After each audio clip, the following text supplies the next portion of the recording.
Hello folks, it's Kikoskia here, and welcome back to Let's Play Outer Wilds. When last we left off, that was the orbital cannon firing, and ripping itself apart as it did so. We've explored quite a bit of that facility. We even found the bit that sunk deep into the core of Giant's Deep. There we found something very, very important. We found this. But why is that important? Why is any of this important? Well, this video is going to be a little bit different, folks.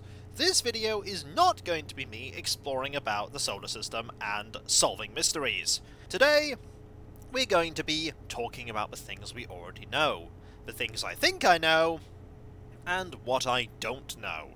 And let us start with the most glaringly obvious fact. The sun is going to supernova soon.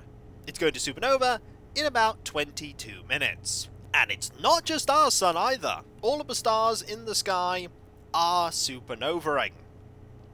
At first I thought that we were just at the end of our solar system, but no. We might actually be at the end of the universe. Which tells me that the Harthians are an unfortunate species because they evolved near the end of the universe's life. Just as they were starting to explore the stars are disappearing. I at first thought that I might be able to do something to, at the very least, save the Harthians from their fate. But now I'm pretty sure that no matter what I do, we're doomed. But even though the sun supernovas, our consciousness, or our memories, I'm not sure which it is exactly, keeps getting transported back to that moment that we wake up and the orbital cannon fires. And that's because of the Namai. The statue they made, that the Harthians put in their museum, it activated when I went past it a second time. And it is storing, transferring the thoughts and experiences that we have back into our mind. It's all a bit puzzling. I haven't actually been to the place where they're made to figure out exactly how it works. Maybe the information won't be there. But either way, the Namai. The Namai are a different species that came to the solar system and lived there a long, long time ago. I don't know how long ago. It must have been before the Harthians became an advanced civilization. It might have even been before the Harthians evolved into the form they are now. But it was before the Harthians could interact and remember them.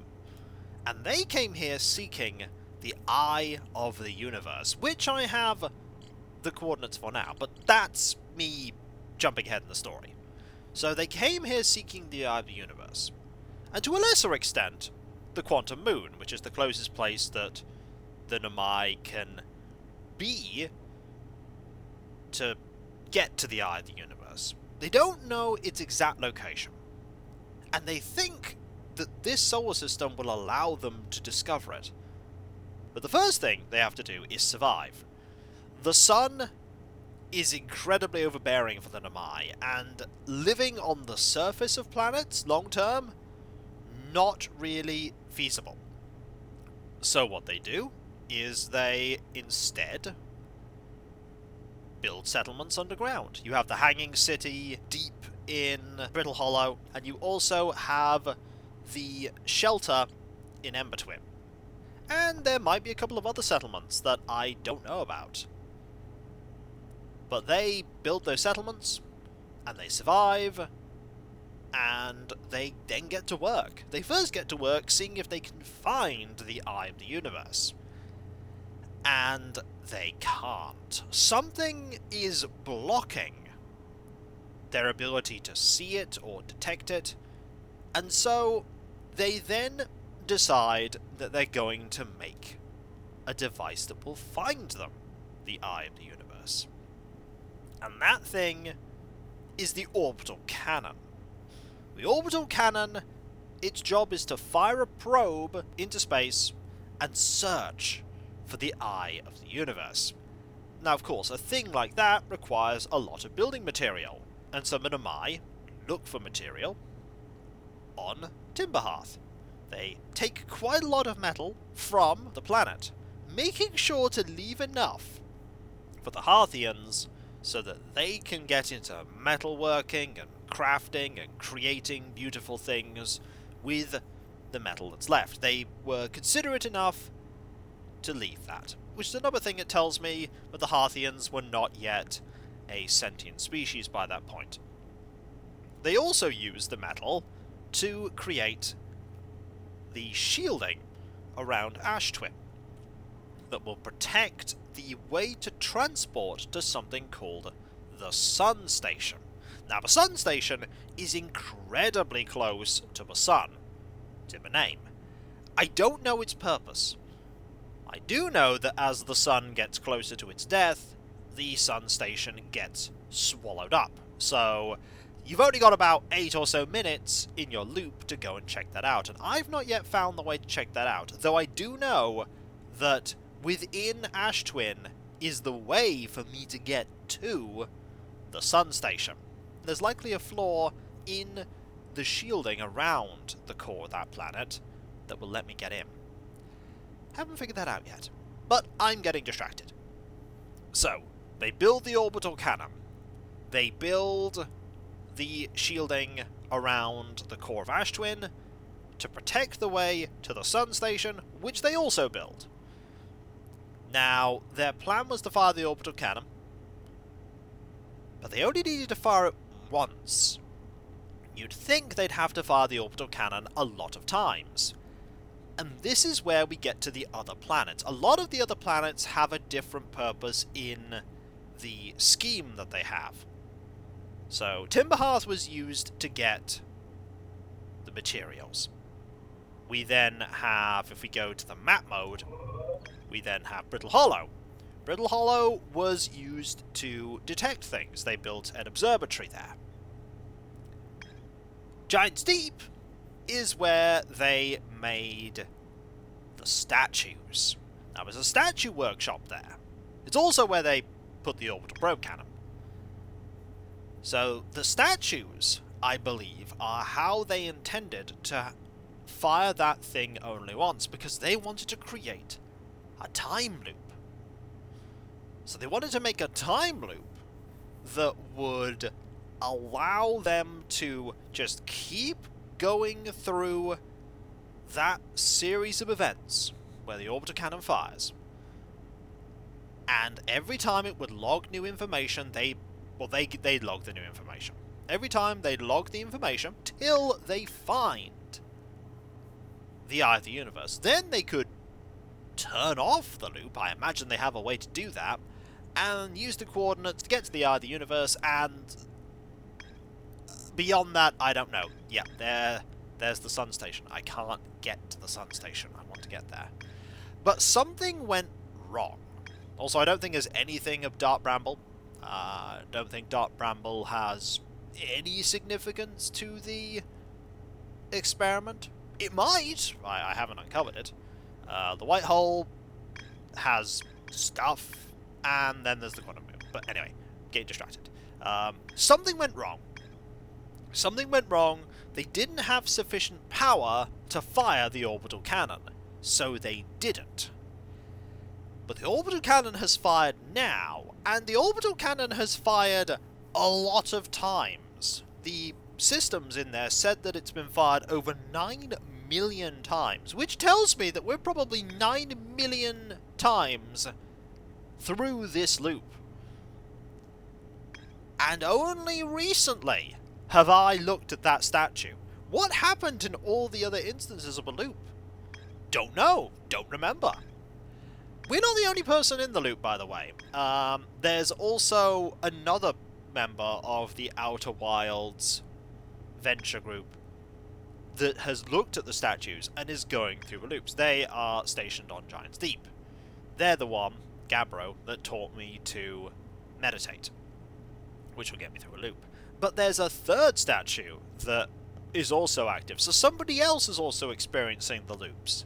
don't know who that is. But either way, I think what has happened is that they didn't have the power to fire the cannon. I think they were using the sun. I can't actually focus on the sun. The sun to fire the cannon. But they couldn't actually harness enough energy to fire. And now... were they relying on the sun supernovaing to fire? Because that would be... okay, the implications of that are quite disturbing, and I don't want to think about that too long, because that... yeah, if they wanted the... yeah, let's not think about that. I haven't really figured out Ash Twin's secrets yet, but, anyway. Getting distracted again. This happens a lot with this, because this game is deep. It's as deep as Giants Deep and then some. Now, the Namai can't tell us this information, because they're dead. All of them except one, but that's something I'll talk about after I get to the details of why they're dead. That occurrence, the extinction of the Namai here, is because of the Interloper. The Interloper contained in its core, still does, but contained a lot more of it, ghost matter. Now, this thing was approaching the solar system full of ghost matter. The Namai went to investigate it and concluded, oh dear, this is incredibly bad. If this unleashes its ghost matter, it will blanket the solar system and kill everyone. So, one of them tried to stay behind to study it, the other went to warn the others. Too late. The pressure inside the Interloper became too much, the ghost matter was unleashed, and all the Namai died. With the exception of Solanum, who was on the Quantum Moon at the time. There are many different instances of the Quantum Moon, orbiting different things. There's one orbiting Ember Twin, and Ash Twin, Timber Hearth, Brittle Hollow, Giant's Deep, the Dark Bramble, and the Eye of the Universe. And every instance of Solanum is dead, except the one orbiting the Eye of the Universe, which tells me that time is a bit different around the Eye of the Universe. Because Solanum is still alive even now, and is sort of aware of the fact that they are dead, or mostly dead, or in a state between dead and not dead, but they gave me a lot of information. They are curious about, and I imagine all Namai are, about what happens if someone observes the Eye, because the Eye is incredibly quantum, and you can see that in the Quantum Moon, which exhibits some traits of the Eye. What if someone were to observe the Eye itself? And that's what I think they were trying to do. They were trying to discover what happens, learn more. Very inquisitive species. So they all died because of the Interloper. And over time, the ghost matter faded. There's not a lot of ghost matter left in the solar system. I think the reason we didn't die is because we either were not sentient, and the ghost matter only targets sentient things, or we were in a condition where we couldn't be targeted by the ghost matter. Perhaps ghost matter dissolves in water. If that's the case, and we were, say, like humans were at one point, in the aquatic stage of evolution, they wouldn't have been affected. It does explain why there are fish creatures about and everything else. It does explain why there are fish creatures. Plant life was probably unaffected, we're not sure. I haven't seen a place where ghost matter is and plant matter. But either way, the Namai are gone, with the exception of one instance of Solanum. The orbital cannon has fired, and launched its probe, does so every loop, done it millions of times, and the Eye of the Universe has finally been discovered. If we zoom in here, we have this. The 9,318,054th located a deep space anomaly matching all known criteria for the Eye of the Universe. The statue in the probe tracking module automatically records each probe's trajectory and transmits the data. I found Namai coordinates marking the location of the Eye of the Universe. Which is great! Okay, that's the construction yard that they used to make the orbital probe cannon. Apparently there's more stuff I can figure out here. Yeah. So, there are things we need to discover, or rather, I like to discover. I haven't found the statue workshop on the statue island. Sneaking in via an alternative, more dangerous route. A more dangerous route. So there are things I could do. One of the things I really want to do is find a way into the Ash Twin project. I want to find a way in. Are the Namai mines? Yeah. Check the there are no longer any physical entrances or cracks. There's probably a way in. I don't know where that is. I want to find the Hanging City and get into it and have a look around. There's a huge Namai camp city just north of Rybek's camp. There's also the Sunless City, which is built into the huge walls of an underground cave. There's more to explore there. So, and there's the Sun Station.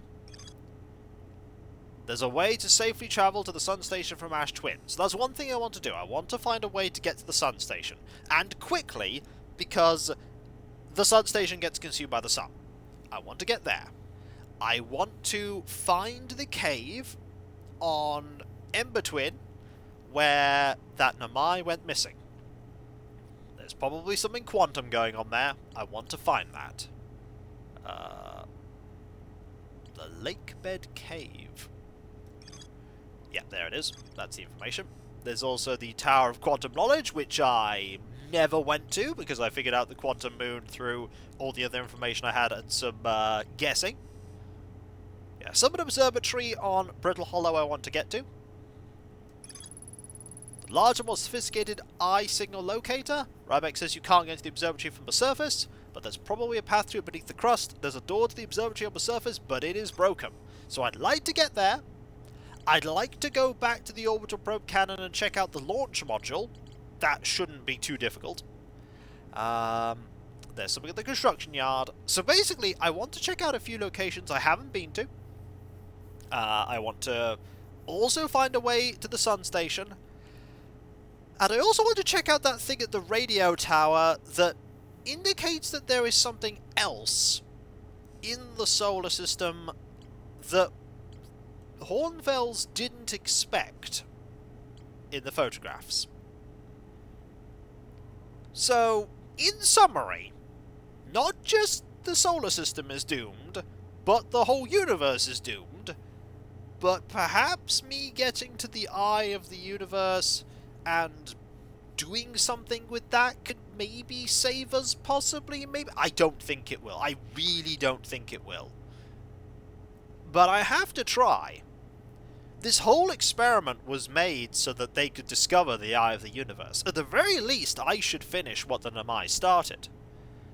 Maybe I could tell Solanum that we know the location. Then perhaps they could be like, oh, just do this now. Go here, do that. Or maybe Solanum doesn't know how to get to the Sun Station. Perhaps they don't.